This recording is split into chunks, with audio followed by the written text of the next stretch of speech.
Greetings from Lantau Island. We've come here to see the Big Buddha and then we'll be heading off to Tai O village. So let's go!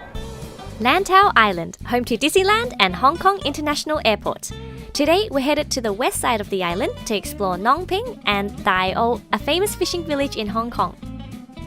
To get to Ngong Ping, I recommend taking the cable car from Tung Chung Station. You can choose from the standard cabin, or for a bit extra, why not take the glass-bottom crystal cabin for an even more thrilling experience. The ride itself is around 25 minutes and ends at Ngong Ping Village.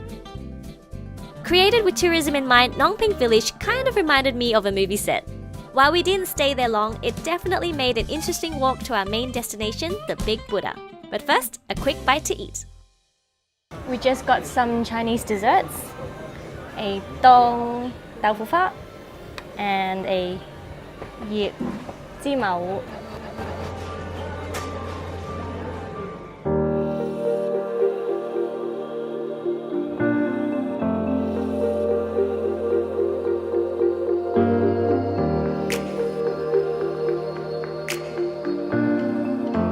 Last time I came here was 20 years ago. So as a kid, I remember thinking that the steps were endless, but as an adult, it doesn't look too bad. Thank you.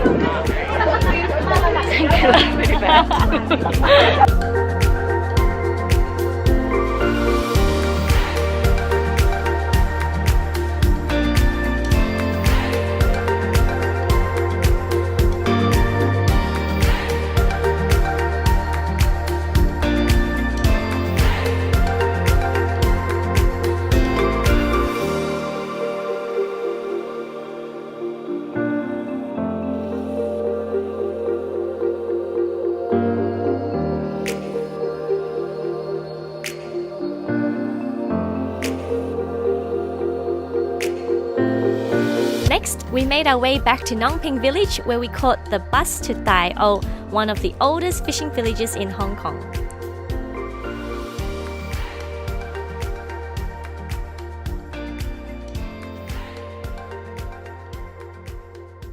One of the things Tai O is famous for are the traditional stilt houses, and here is one of the remaining few places where you can still see them in Hong Kong. Stilt houses were once found in other towns and villages in rural Hong Kong, but the ones in Tai O are preserved on a large scale.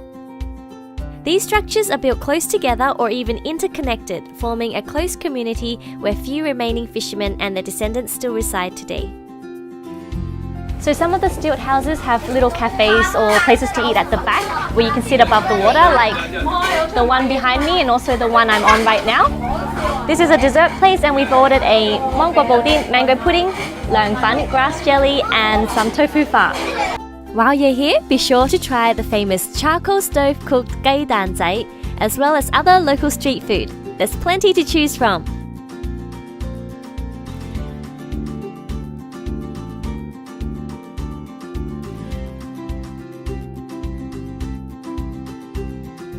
And of course, there's the dried seafood, which is produced locally and have been sold by villagers for generations. Growing up, our pantry was always stocked with various dried seafood, as it is a common ingredient used in Chinese cooking and a big part of Hong Kong food culture. Apart from eating local snacks, one of my favorite things to do in Tai O was actually just exploring the village.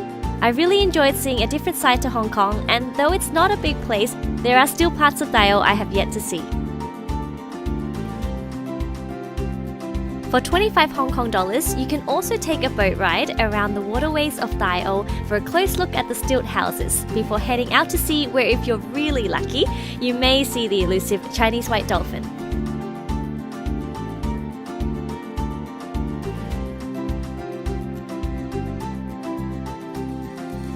Today was my first time in Tai O and I think it's a really interesting place that's worth visiting. I hope you had fun exploring it with us and I will see you next time. Bye!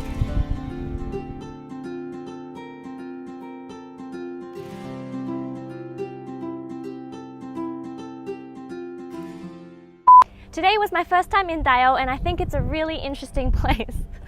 Really? With my hair like this? Really sad. I came here just to eat this, but they've all gone. She's actually closing up for the day.